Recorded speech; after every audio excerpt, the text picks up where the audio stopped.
오늘은 에스겔서 마지막 시간입니다. 이미 다루었지만 에스겔서는 바벨론 포로 생활을 하고 있는 백성들을 위해서 기록된 책으로, 궁극적으로는 하나님께서 포로된 이스라엘을 포기하지 아니하시고 그들을 충만한 회복으로 인도하실 것이라고 하는 하나님의 소망의 계획을 드러내는데 그 목적이 있습니다. 하지만 이에 앞서서 에스겔은 당시 바벨론 포로들 사이에 퍼지고 있었던 조기 기한설에 대한 거짓을 바로잡고 철저히 하나님 앞에 회개할 것을 명령하고 있습니다. 자, 여러분, 하나님께서 인생의 주인이심을 온전히 믿는다면 하나님께서 내 뜻대로 일하시는 것이 아니라 당신의 계획하신 뜻대로 움직이신다는 사실을 우리 인정할 수 있어야 됩니다. 사람이 어려운 일을 경험하게 되면요, 이 고난의 시간이 빨리 끝나길 바랍니다. 내가 생각하는 대로 하나님께서 빨리 도와주기를 바랍니다. 그러다 보면요, 자칫하다 보면 거짓 희망에 우리가 사로잡힐 때가 있어요. 거짓 소망의 메시지. 특별히 당시에 에스겔이 머물고 있던 바벨론 포로 수용 지역에서는 유다 백성들에게 거짓된 소망을 전하고 돈을 받았던 그런 거짓 선자들이 있었습니다. 그도 그럴 것이, 사람들은요 뭔가 확실한 대답을 듣고 싶거든요. 확실한 대답. 여러분, 한국에 가면요 예수 믿어도 점치러 간다는 분들 있지 않습니까? 왜 그렇습니까? 확실한 얘기를 듣고 싶어요. 확실한 얘기. 누군가 또 기도할 때 또 예언을 해준다고 하면 거기 또 가서 또 확실한 얘기를 듣고 싶어요. 그 확실한 얘기 때문에 때로는 잘못된 사람에게 찾아가고 거짓 소망에 사로잡힐 때도 적지 않다는 것을 우리가 좀 생각해 보게 된다면, 이 사람이라고 하는 것이 얼마나 연약한 존재인지를 다시금 깨닫게 되는 것이죠. 우리가 에스겔서를 읽으면서요 분명히 기억해야 될 것은, 우리가 고난의 시간에 살아계신 하나님의 회복을 경험하는 것은 분명하겠지만 동시에 이 고난의 시간도 우리에게 유익하다는 것을 좀 알아야 되는 겁니다. 하나님께서 우리를 정결케 하시고 우리를 새롭게 회복시키기 위해서 우선적으로 잘못된 죄와 또 허물 같은 것들을 내려놓고 기도하게 할 수 있는 그런 단련의 시간이다, 정결의 시간이다라고 하는 차원도 우리가 잊지 말아야 될 것입니다. 오늘 에스겔이요 결국 주장하는 하나님의 회복이 무엇이겠습니까?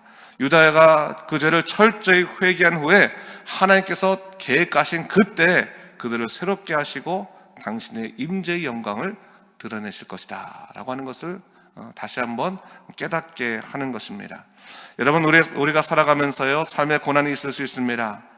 그때 우리가 이 고난이 비록 우리에게 힘들다 할지라도 이 고난의 기간에 우리를 가르치시는 하나님을 분명히 생각하고 또 하나님을 바라보면서 믿음으로 주님의 회복을 기다릴 수 있는 그러한 삶을 살아가게 된다면 아마도 우리는 흔들리지 않는 믿음의 삶을 살아갈 수 있다고 하는 것을 잊지 말할 것입니다. 오히려 그 고난의 시간에요 우리 자신을 돌아볼 필요가 있는 거죠.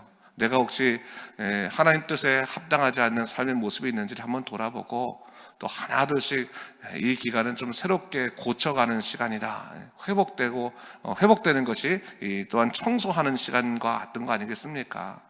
그래서 여러분, 집안이 더러워져도요 청소하는데 좀 시간이 걸리는데 우리 심령이 더러워졌는데 그 시간을 절대로 두지 않겠다라고 하는 것도 좀 잘못되어 있는 것 같아요. 그래서 우리가 다시 한번 우리 새롭게 되는 그 시간을 삼을 수 있는 것도 중요한 일이다라고 볼 수 있습니다. 자, 에스겔서가요 바로 그러한 점을 분명히 드러내고 있거든요. 하나님의 섭리에 대한 좀 자세한 얘기는 제가 수요 예배 때, 저녁 때 좀 말씀드리고, 오늘은 46장의 말씀을 통해서 하나님께서 회복시키시는데 회복의 의미를 좀 살펴보도록 하겠습니다.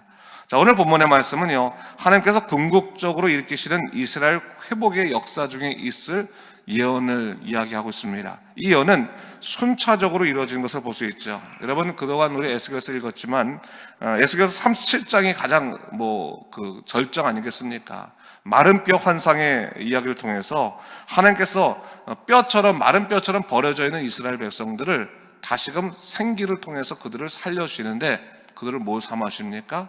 하나님의 군사로 삼으시는, 군사로, 세상을 이길 수 있는 군사로 삼으신다는 거예요. 그러니까 하나님께서는 우리로 하여금 세상을 나가서 싸워서 이길 수 있는 그런 군사로 다시금 세우시는 것이 그 목적이신데, 그 37장이 지나가서 그 다음에 나오는 그 예언이 뭐겠습니까? 이스라엘 침략하는 곡에 관한 심판을 얘기하고 있지 않습니까? 결국 뭡니까? 아무리 우리를 괴롭히고 또 우리를 노략질하고 또 넘어뜨리려고 하는 이 세상적인 공격들 너무 두려워하지 말라는 겁니다. 하나님께서 우리를 통해서 이기하시고 또 뭡니까? 하나님께서 직접 심판하시고 다스리고 통치하신다는 것을 잊지 말아야 됩니다. 세상을 두려워하지 말아라. 비록 힘들고 어렵더라도 하나님을 신뢰하고 하나님 안에서 싸워 이겨라 라고 하는 것을 우리에게 가르치고 있는 겁니다.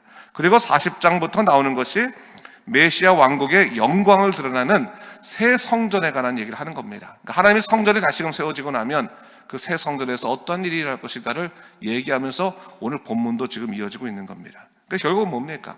하나님께서 주시는 회복의 가장 으뜸은 예배의 회복이라는 거예요. 예배의 회복. 그러니까 우리가 믿는 사람들에게 가장 큰 회복은 뭐냐? 가장 큰 축복은 뭐냐? 예배가 회복되는 것이다. 그 삶 가운데 하나님이 회복되고 하나님에 따라서 사는 믿음으로 결단할 수 있는 것이 우리에게 가장 큰 회복이고 또한 축복이다라는 것을 성경은 얘기하고 있는 겁니다. 자, 오늘 본문이 바로 그러한 점들을 얘기하고 있는데 오늘 본문 1절 말씀을 제가 읽도록 하겠습니다. 보세요. 주 여호와께서 이같이 말씀하셨느니라. 안쪽 동쪽 향한 문은 일하는 엿새 동안은 닫되 안식일에는 열며 초하루에도 열고 했어요. 하나님께서 회복된 백성에게 명령하시고 계세요. 이것은 이제 예배를 위한 명령이신데, 주를 흠모하는 백성들이라면 누구든지 이 안식일이나 초하루에는 하나님께 나와서 예배를 드려야 된다라고 얘기하고 있어요. 이것은 뭡니까? 하나님께서 즐겨받으시는 예배, 기뻐하시는 예배는 우리의 처지나 형편에 따라 드리는 것이 아니라 정해진 원리에 따라 합당하게 드려져야 된다라고 하는 것을 지금 얘기하고 있는 겁니다. 그래서 여러분, 예배의 출발이라고 하는 것은 뭐냐? 하나님이 정하신 것을 우리가 마음속에 순종하는 것 자체가 예배의 시작이다라고 하는 것을 오늘 얘기하고 있는 겁니다.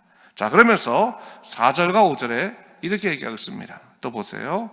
안식일에 군주가 여호와께 드릴 번제는 흠없는 어린 양 6마리와 흠없는 수량 1마리라. 그 소제는 수량 하나에는 밀가루 1에바요 모든 어린 양에는 그 힘대로 할 것이며 밀가루 1에바에는 기름 1흰씩이니라 했어요.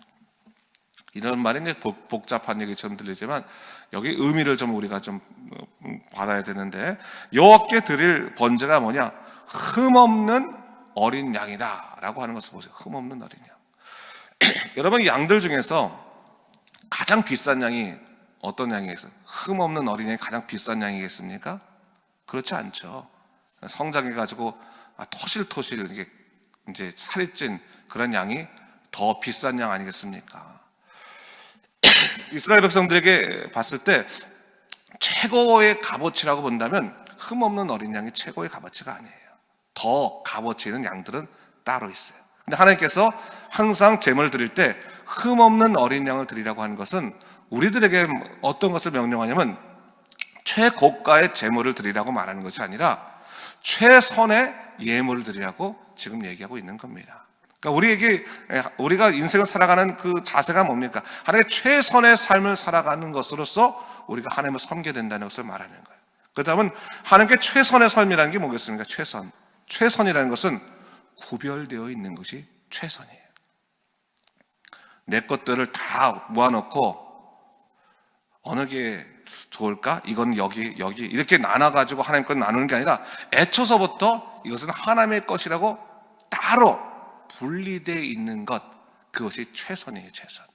흠없는 어린 양이라고 하는 것은 사람의 손이 타지 않은, 또한 정결한 하나님의 예물을 얘기하는 구별된 그 제사를 말하는, 구별된 제물을 말하는 거거든요. 안식일과 초하루가 바로 그런 거예요. 이 날은 내 날이 아니라 하나님의 날이라 구별해 놓는 거죠. 초하루도 마찬가지죠. 이 날은 하나님께서 받으실 그런 제사의 날이다. 구별해 놓는 거죠. 구별하는 그런 마음들, 그런 최선의 마음들이 사실은 하나님을 기뻐하게 하는 겁니다. 그러니까 여러분, 우리가 믿음 생활할 때 항상 기억할 것은 뭐냐면 우리가 남들보다 더 많이 예물을 든다고 해서 기뻐하시는 것이 아니에요. 하나님께서 가장 기뻐하시는 거 뭡니까? 그것이 비록 세상적인 값어치에선 적다 할지라도 하나님을 위해서 구별해 놓은 것, 이거는 하나님만을 위한 것이다 라고 한다면 하나님께서 제일 기뻐하시는 거예요. 재물도, 시간도 마찬가지예요. 이 시간은 하나님을 위한 시간입니다 라고 구별해 놓는 것이 가장 기쁜 거예요. 그래서 여러분, 우리가 예배 시간을 이 픽스해 놓는 이유가 여기 있는 거예요. 여러분, 예배 시간이 항상 형편에 따라 오늘은 3시에 드리겠습니다, 오늘은 4시에 드리겠습니다 그러지 않아요. 식사 시간은요, 여러분, 우리가 보통 9시, 12시, 6시에 뭐 밥을 먹다 치더라도 형편에 따라서 뭐 5시에 먹을 수도 있는 것이고 뭐 11시에 먹을 수 있는 거고, 그렇다고 해서 난리가 나는 건 아니잖아요. 근데 하나님께 예배 드리는 시간은 우리가 딱 정해놨어요. 우리 새벽에는 몇 시고 또 뭐 그 주일은 몇 시고 정해놨어요. 정해놓은 이유가 뭐겠습니까? 단순하게 사람의 약속을 위해서 정해놨다기보다도 하나님을 위해서 우리가 떼어놨다고 하는 의미를 갖고 있는, 떼어놨다. 그래서 여러분, 우리가 최선의 삶을 살아간다는 것은 항상 하나님 중심에 하나님께 구별된 삶을 살아가는 것이다. 우리의 물질도, 우리의 시간도, 우리의 에너지도 하나님께 구별해내야 된다라는 것을 잊지 말아야 되는 거죠. 그런 의미에서 6절 말씀에 이렇게 나와 있어요. 보세요. 초하루에는 흠없는 숫송아지 1마리와 6 어린 양 6마리와 순양 1마리를 드리되 모두 흠없는 것으로 할 것이며, 하나님께서는요, 구별하여서 정결한 것, 그 흠이 없는 것을 받기를 원하십니다. 근데 여기서 초하루라고 얘기하고 있는데, 우리나라에도 옛날에는요 월상 예배라는 게 있었어요. 월상 예배. 그래서 한 달이 시작할 때 첫 번째 날은 초하루는 월삭으로 이렇게 떼어나가지고 이날은 하나님께 드리는 예배다, 월상 예배를 드렸었는데, 오늘날에는 월상 예배 드리는 교회가 거의 없지만 그 떼어놓는 것을 하나님께서 기뻐하신다라는 것을 이야기하고, 또 첫 것사상, 첫 번째 거는 하나님의 것이, 성경에 보면 첫 것은 하나님의 것이에요. 그래서 여러분, 원래 우리가 11조도 이 10개 중에 하나가 11조가 아니라 원래 모든 것 중에 첫 번째 것이 11조의 원래 의미예요. 그래서 원래 첫째 것이 하나님이다. 첫 것 사상. 하루도, 그러니까 한 달도 첫 것. 이 첫 것을 하나님께 드리는 기쁨의 마음들이 우리 안에 있어야겠다라는 것을 이야기하고 있습니다. 자, 9절과 10절 말씀은 우리 다 같이 읽어보도록 하겠습니다. 시작. 그러나 모든 정한 절기에 이 땅 백성이 나 여호와 앞에 나올 때는 북문으로 들어와서 경배하는 자는 남문으로 나가고 남문으로 들어온 자는 북문으로 나갈지라. 들어온 문으로 도로 나가지 말고 그 몸이 앞으로 향한 대로 나갈지며, 군주가 무리 가운데서 있어서 그들이 들어올 때 들어오고 그들이 나갈 때 나갈지니라 했어요. 하나님께 예배를 드리러 온 사람들은 북문으로 들어와서는, 예배한 사람은, 경배한 사람은 남문으로 나가고, 남문으로 들어온 사람들은 북문으로 나가라 라고 말하고 있어요. 이 말의 중요한 점은 뭐냐면, 들어온 문으로 되돌아가지 말라고 하는 이유가 어디에 있는 거냐면, 당시에도 그 사람들 사이에 계층이 있잖아요. 계층. 그러다 보니까 조금 더 높은 계층에 있는 사람들은 하나님의 제단이나 또한 예배 처소에 가까이 갈 수 있고, 조금 더 삶이 어려운 사람들은 뒤에 있을 수 있단 말이죠. 그렇죠? 형편이 어렵거나 혹은 이제 신분이 어려운 사람들은, 그러다 보면 어떤 사람은 하나님 앞에 가까이 가고 싶은데도 불구하고 자기 신분의 문제 때문에 가까이 가지 못하고 저 먼 발치에서만 주님께 예배하다 돌아갈 수 있는 사람이 있다는 거예요. 그러니까 하나님께서 뭐라고 하시는 겁니까? 그러지 말라는 거예요. 무조건 들어오면 그분을 되돌아가지 말고 앞으로 오라라는 말씀을 통해서 누구든지 하나님께 예배드리면 하나님께 가까이 올수록 하나님께 제도적으로 만들어 주신 거예요. 평등하게 누구든지 하나님 앞에 나아올 수 있다는 것이, 나아올 수 있다. 그래서 이 앞문으로 와서 저 뒷문으로 나가란 말을 통해서 하나님께 완전히 나서 충분히 경배드리고 그리고 돌아가라 라고 하는 의미를 갖고 있어요. 또 영적으로는 어떤 의미를 갖고 있습니까? 여러분, 우리 신앙은 뭐예요? 직진신앙. 전진하는 신앙이라는 거죠. 전진하는, 하나님을 바라보고 믿음으로 전진하는 신앙이지, 어려운 일이 있다고 해서 되돌아가는 신앙이 아니에요. 전진하는 신앙, 말씀을 믿고 하나님을 믿고 직진하고 전진하는 것이 우리들의 삶이라고 한다면, 여러분, 우리가 항상 우리가 하나님을 생각할 때 하나님께서 우리를 삶을 이끌어 주셨는데, 우리가 세상이 어렵다고 해서, 형편이 어렵다고 해서 되돌아가는 것이 아니라 항상 주님 바라보고 내가 앞으로 전진할 수 있는 믿음의 사람으로 삼아 주시옵소서. 라고 한다면 오늘 말씀이 결국 우리에게 주시는 것이 뭡니까? 하나님을 바라보고 굳건히 살고 예배하는 자로서 세상을 이기라고 하시는 주의 음성이 우리에게 있는 것입니다. 다시 한번 우리가 말씀을 생각하면서 항상 앞을 바라보고 주님 믿고 전진하는 믿음의 신앙을 갖고 있는 여러분 되시길 주님의 이름으로 축원합니다. 기도하겠습니다. 주 하나님 아버지, 참으로 감사합니다. 이 새벽에 우리를 주의 전으로 불러주시고 또 말씀과 기도를 통해서 우리를 만나주신 참으로 감사합니다. 주 하나님 아버지, 항상 주님 믿고 주님께 의지하고 살도록 인도하시고 흔들리지 않는 믿음의 신앙 가질 수 있도록 인도하여 주시옵소서. 성령 충만하게 하시고 믿음 충만하게 하시고 비록 어렵고 힘든 일이 있을지라도 하나님을 믿으며 앞으로 전진할 수 있도록 주께서 인도하시고 주관하여 주시옵소서. 감사드리며 이 모든 말씀 예수님 이름으로 기도드립니다. 아멘.